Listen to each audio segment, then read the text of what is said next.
depois o reino grego, Alexandre o Grande, os Asmonianos e os romanos.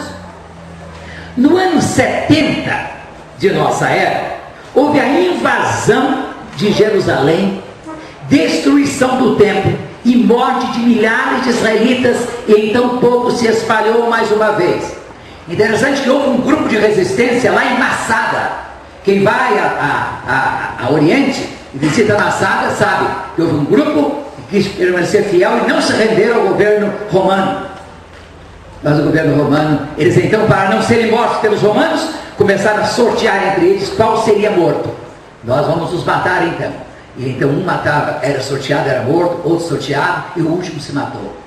E não se entregaram. Foram encontrados só os cadáveres. Os soldados de Israel fazem juramento de fidelidade, de compromisso com a nação, em Massada, lembrando os heróis do ano 70 de nossa era. Bem, irmãos, a Palestina então vai seguir na seguinte experiência: 900 anos de disputa pelo domínio de Jerusalém da Palestina. Bizantinos, árabes, cruzados, mamelucos, o Império Otomano. Os maometanos dominam Jerusalém e lá é construída a cúpula da rocha. Essa cúpula foi construída, a cúpula dourada, foi construída exatamente sobre onde era o templo. E o templo fora construído exatamente junto da rocha, onde Abraão ia sacrificar seu filho. Qual filho que ele ia sacrificar? Isaac. Só que os muçulmanos dizem que não era Isaac, foi Ismael que ia sendo sacrificado. Outra coisa, eles construíram esse domo sobre a rocha. A gente pode entrar lá, tem que ficar descalço, entrar. Depois, de frente a Aqsa, não é isso? A gente pode visitar. Mas aquela região é sacratíssima. Aquela região da cúpula do domo, a cúpula dourada, é sacratíssima para judeus, para muçulmanos e para cristãos. Porque ali está a promessa. Abraão salvou, aliás, Deus salvou a vida de seu filho Isaac, mostrando um cordeiro. Esse cordeiro que é o símbolo de Jesus, o cordeiro de Deus que tira o pecado do mundo. Mas segundo os muçulmanos, sabe quem esteve? Esteve lá, naquele local onde foi construída a cúpula? Maomé, antes de subir aos céus. Ele também teve uma ascensão, subiu aos céus. Não há nada histórico, nada escrito, não há testemunhas, mas há o registro dos muçulmanos. Mas, irmãos, os maometanos então dominaram esta terra. Agora, os israelitas e árabes, judeus e muçulmanos em linguagem religiosa, quando nós falamos israelitas, falamos do ponto de vista étnico e nacional. Quando falamos judeus, do ponto de vista religioso. Quando falamos muçulmanos, falamos dos árabes ou palestinos religiosos. Então, israelitas e árabes, judeus e muçulmanos em linguagem religiosa, coexistiram pacificamente por séculos naquela terra, naquela região. Interessante isso. O Império Otomano, turco, né, durou 400 anos. Sabe até quando? Até 1917, quando os britânicos o venceram. O primeiro-ministro britânico assumiu o solene compromisso de um lar nacional para os judeus na Palestina. Há uma longa história sobre isso. Ontem eu li algo que preferia não ter lido. Era meia-noite. Ontem eu li algo que preferia não saber. Pois é, escrito por um judeu. Benjamin Friedman. Ele diz o seguinte: os ingleses se tornaram, digamos, donos, dominantes daquela região por uma negociação com os judeus. A Inglaterra seria destruída na Primeira Guerra pela Alemanha.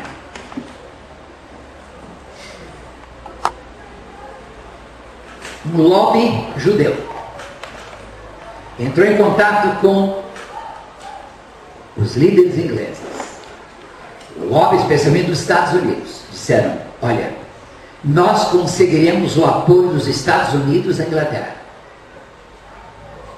para derrotar a Alemanha, desde que vocês ingleses assumam o compromisso de nos dar a Palestina. Então foi assinado o Acordo de Balfour.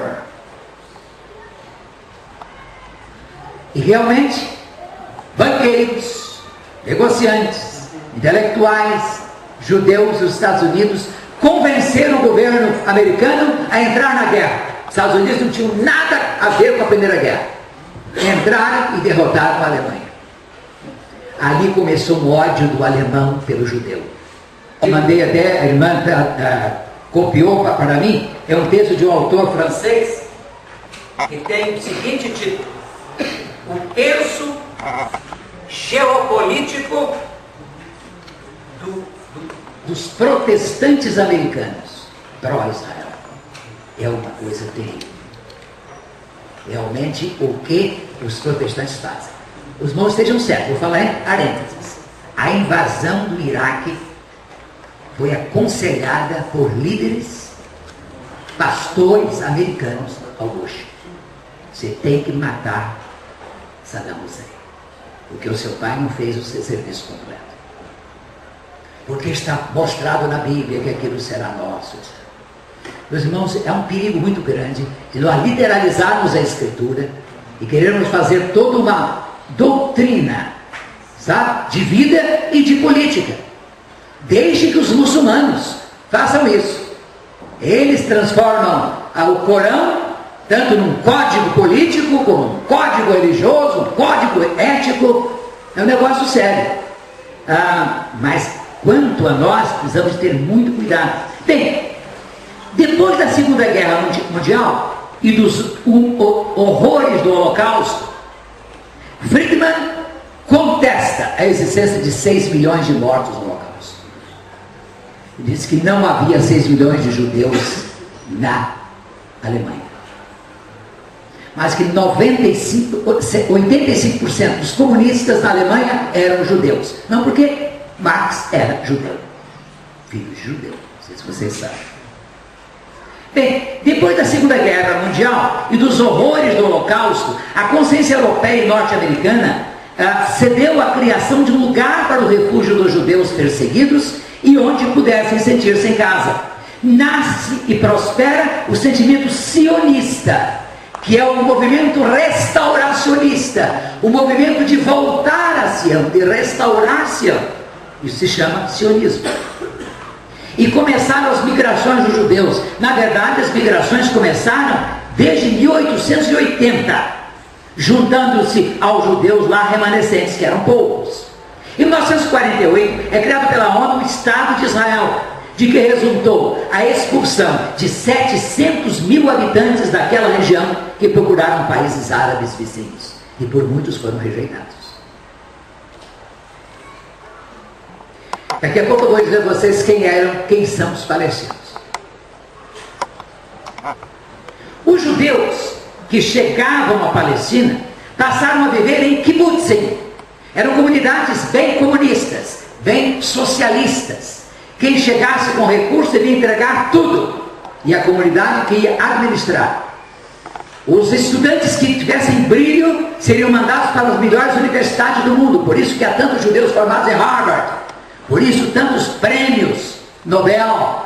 Por isso tanto destaque internacional. Bem, o kibbutz faria isso. Surgiram também as comunidades democráticas, digamos, mais cristãs, os moshavs, que eram parecidos com os kibbutz, mas dando liberdade religiosa. Por exemplo, no moshav podiam construir uma sinagoga, construir um templo.